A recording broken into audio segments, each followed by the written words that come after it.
मैं एडवोकेट विष्णु कुमार गुप्ता नमन सत्य न्यूज़ के माध्यम से आपको पिछली बार सूचना का अधिकार अधिनियम 2005 के अंतर्गत किस प्रकार हमें सूचना प्राप्त करनी है उसके संबंध में अवगत करा चुका हूं। आज मैं फिर नमन सत्य के माध्यम से आपके समक्ष हाजिर हूं और ये बताने जा रहा हूं कि किस प्रकार हमें सूचना यदि नहीं दी गई है जन सूचना अधिकारी द्वारा तो किस प्रकार अग्रिम कार्रवाई करनी है, आगे की कार्रवाई करनी है। सूचना का अधिकार अधिनियम 2005 के अंतर्गत संबंधित विभाग से सूचना मांगी है और उनके द्वारा जन सूचना अधिकारी के द्वारा नहीं दी गई है तो आपको अग्रिम कार्रवाई के लिए भी सूचना का अधिकार अधिनियम 2005 में निर्देशित किया गया है कि किस प्रकार आप जो है कार्रवाई करेंगे। सूचना का अधिकार अधिनियम में बहुत सी हमारे विभाग में सूचनाएं ऐसी रहती हैं जो गोपनीय प्रकार की होती हैं, हम उनको सूचनाओं को नहीं मांग सकते हैं उन सूचनाओं को। तो इसलिए इस अधिनियम में इस बात का भी ध्यान रखा गया है कि कोई भी व्यक्ति किसी भी प्रकार की किसी भी समय सूचना मांगने ना लगे जिससे जो है लोग मतलब ये देश को राष्ट्र को हानि हो। वैज्ञानिक बहुत सी ऐसी सूचनाएं होती हैं जो है नहीं मांगी जा सकती हैं। तो इस प्रकार ये मैं आगे बताऊंगा आपको कि धारा 8 और धारा 9 में क्या मतलब कहा गया है, लेकिन मैं आपको यहाँ थोड़ा ये बता दूं पहले तो कि अस्वीकार करेगा 8 या 9। एक बात और है यहाँ पर, मान लीजिए किसी सूचना का संबंध इस प्रकार का है कि व्यक्ति के जीवन या स्वतंत्रता से संबंधित है वो सूचना, तो वो अनुरोध प्राप्ति के 48 घंटे के अंदर भी दी जाएगी।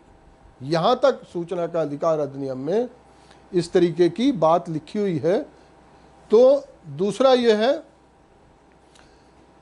जन सूचना अधिकारी ने आपको सूचना नहीं दी, अब आगे आप क्या करेंगे? आप आगे जो है उस जन सूचना अधिकारी से वरिष्ठ अधिकारी के पास एक प्रथम अपील जो है अपीलीय प्रार्थना पत्र भेजेंगे। हर विभाग में जन सूचना अधिकारी से ऊपर एक अपीलीय अधिकारी नियुक्त हैं, बाकायदा नाम से नियुक्त हैं, पद से नियुक्त हैं कि ये अधिकारी अपीलीय अधिकारी हैं। जैसे मैं आपको अवगत कराना चाहूँगा, मान लीजिए हम पुलिस विभाग को ले लेते हैं।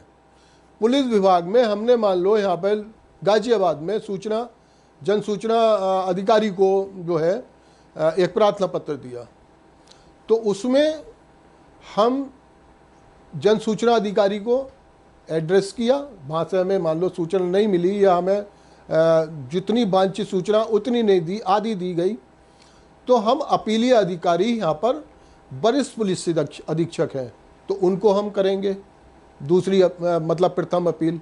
कहने का मतलब यह है कि जन सूचना अधिकारी से प्रार्थना पत्र के अंतर्गत वांछित सूचना न मिलने पर अपीलीय अधिकारी नियुक्त हैं, उनसे सूचना मांगी जाएगी, उनको प्रार्थना पत्र दिया जाएगा, निवेदन किया जाएगा।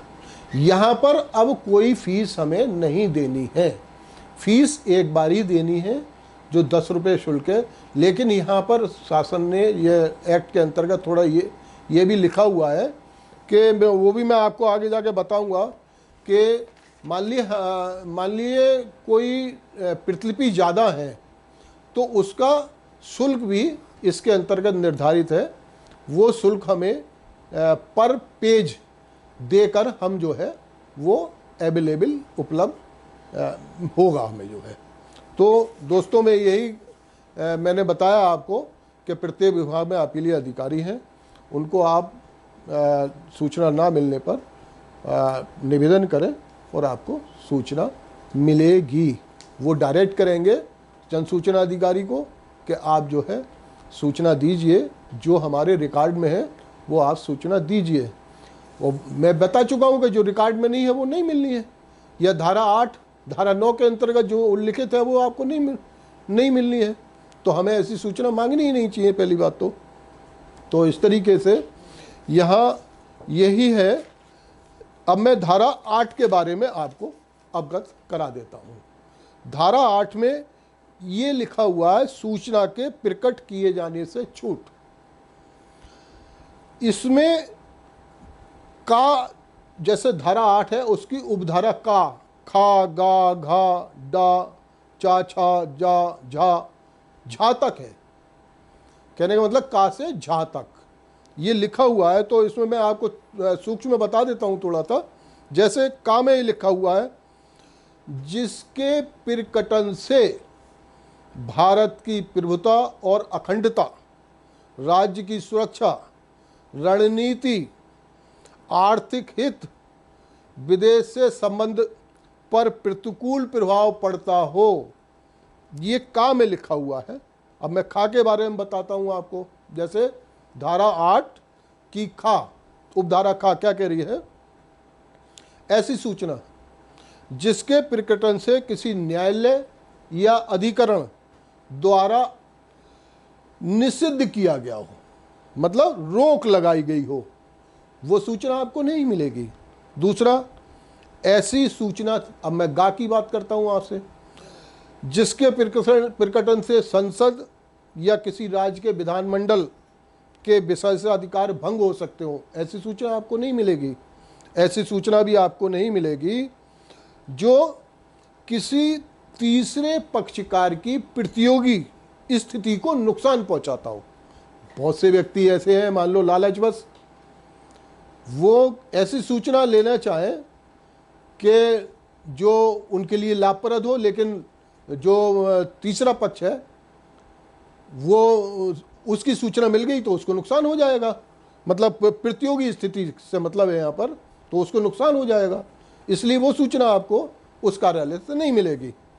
दूसरा, लेकिन यहाँ भी थोड़ा सा ये दिया हुआ है अधिनियम में, इसमें यदि सक्षम अधिकारी, मतलब सक्षम अधिकारी मीन्स जन सूचना अधिकारी या अपीलीय अधिकारी का ये समाधान हो जाता है कि ऐसी सूचना का प्रकटन विस्तृत लोकहित में आवश्यक है। मतलब यहाँ ये यदि हो जाता है, मान लो ये है प्रतियोगी स्थिति वाली सूचना है, लेकिन ये है कि यदि ये लोकहित में देनी आवश्यक है तो वो दी जाएगी आपको।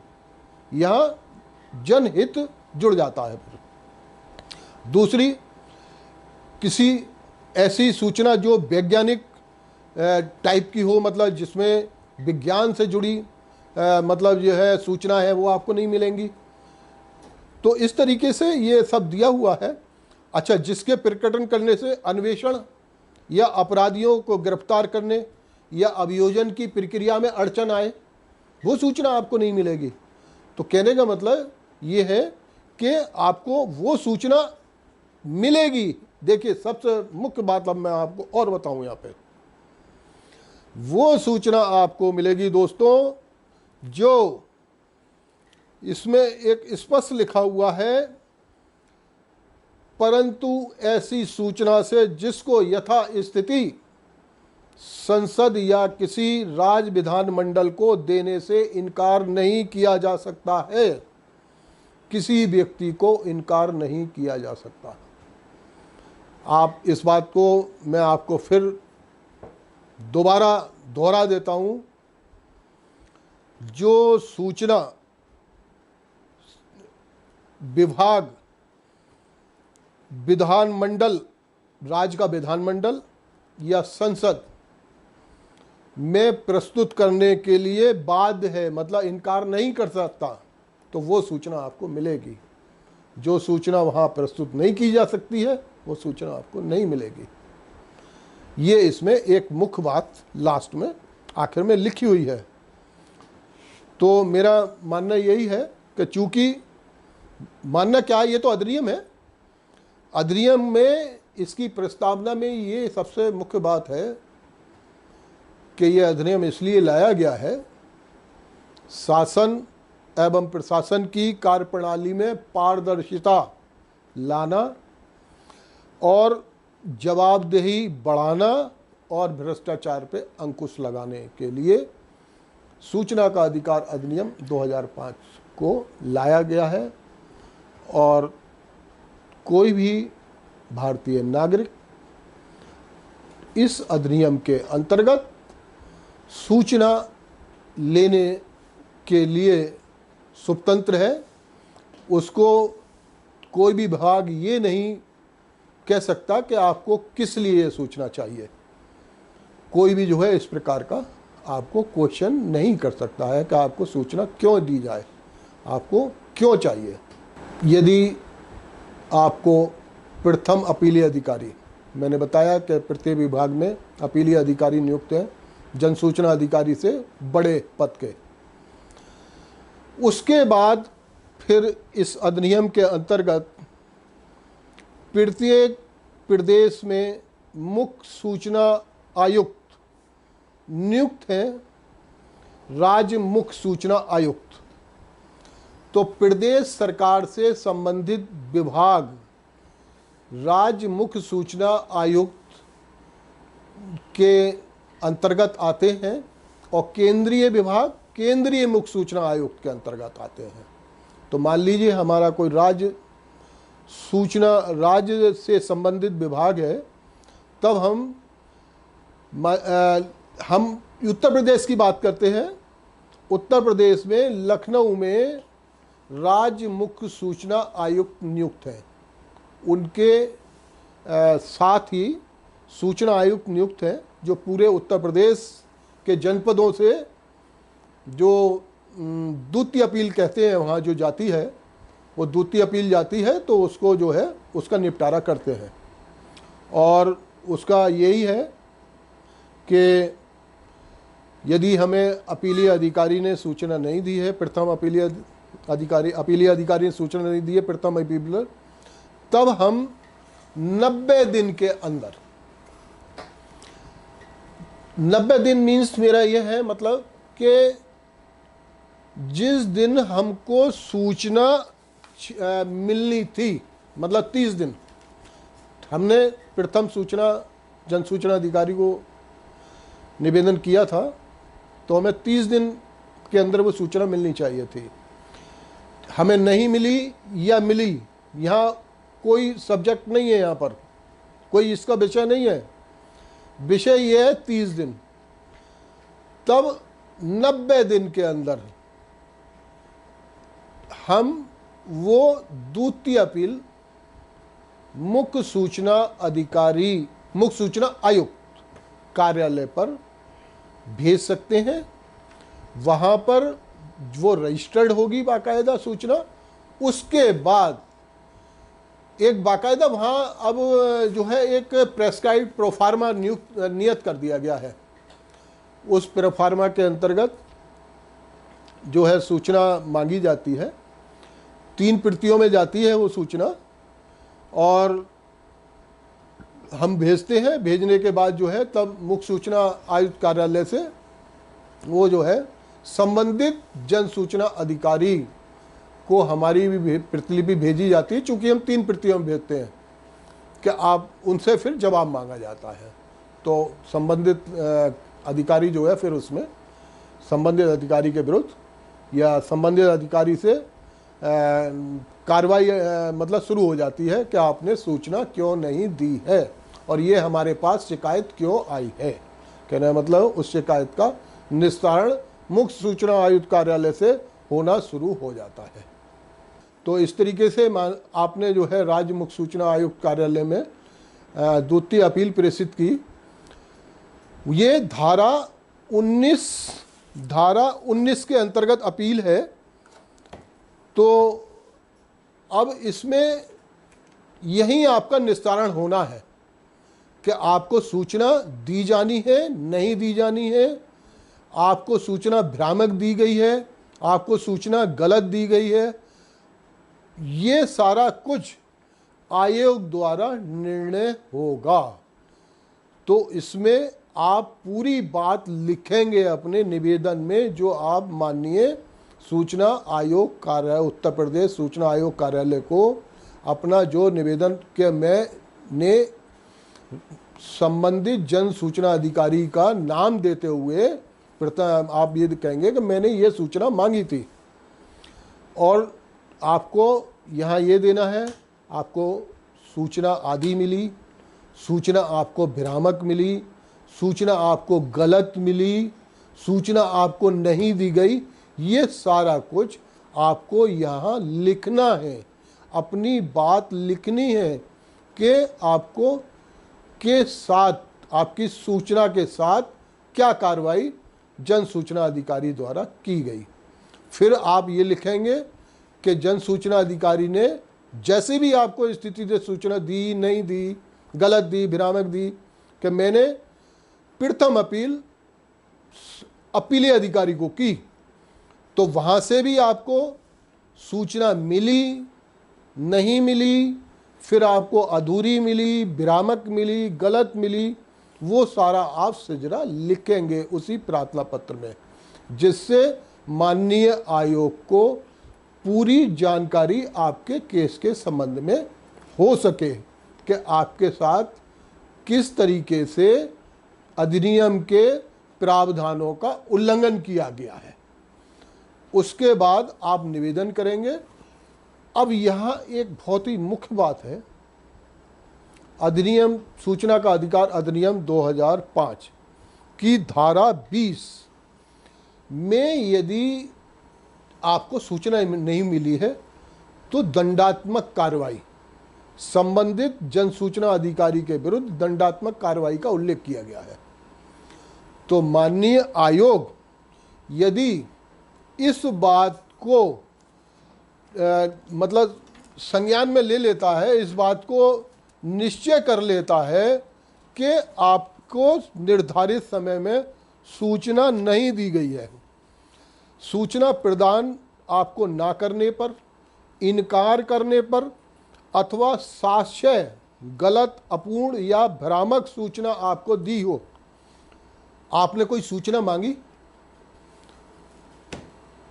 और वो सूचना नष्ट कर दी, संबंधित विभाग ने नष्ट कर दी, तो सूचना नष्ट कर दी हो, इन परिस्थितियों में संबंधित जन सूचना अधिकारी के विरुद्ध 250 रुपये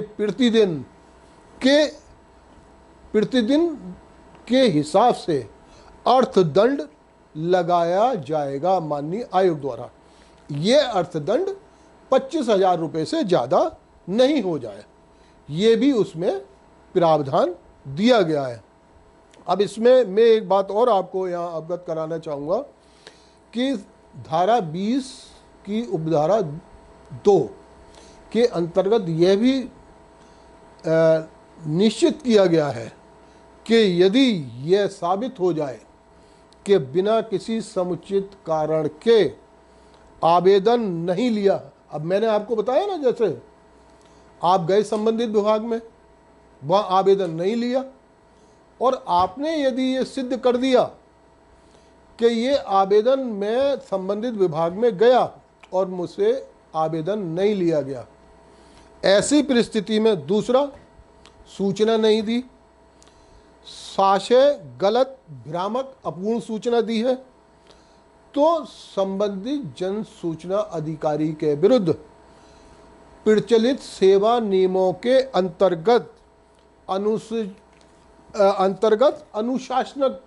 अनुशासनात्मक मतलब डिसिप्लिनरी एक्शन, अनुशासनात्मक कार्रवाई भी संस्तुति करेगा आयोग जो है, ये चीज़ सिद्ध हो जाए। लेकिन ये है, तो कहने का मतलब ये है, जन सूचना अधिकार अधिनियम 2005 अपने आप में बहुत ही अच्छा अधिनियम सरकार द्वारा लाया गया है और ये सूचना अधिकार अधिनियम बनाया गया है, ये ख़त्म नहीं हो सकता किसी भी तरीके से, जो है ये संसद द्वारा पारित है। कोई ये सोच रहा हो या किसी को कोई भ्रमित हो कोई जो व्यक्ति कि ये ख़त्म हो गया है, तो ये ख़त्म नहीं हुआ है, ये अपनी जगह बाकायदा भ्रष्टाचार को रोकने के लिए और शासन प्रशासन में पारदर्शिता लाने के लिए लागू है। नमन सत्य न्यूज़ के माध्यम से मैं आपको पुनः अनुरोध करूंगा कि यदि किसी की भी कोई समस्या आरटीआई भेजने से संबंधित कोई जानकारी करना चाहते हैं तो कमेंट्री बॉक्स में, नमन सत्य न्यूज़ के कमेंट्री बॉक्स के माध्यम से मुझसे जानकारी कर सकते हैं। धन्यवाद।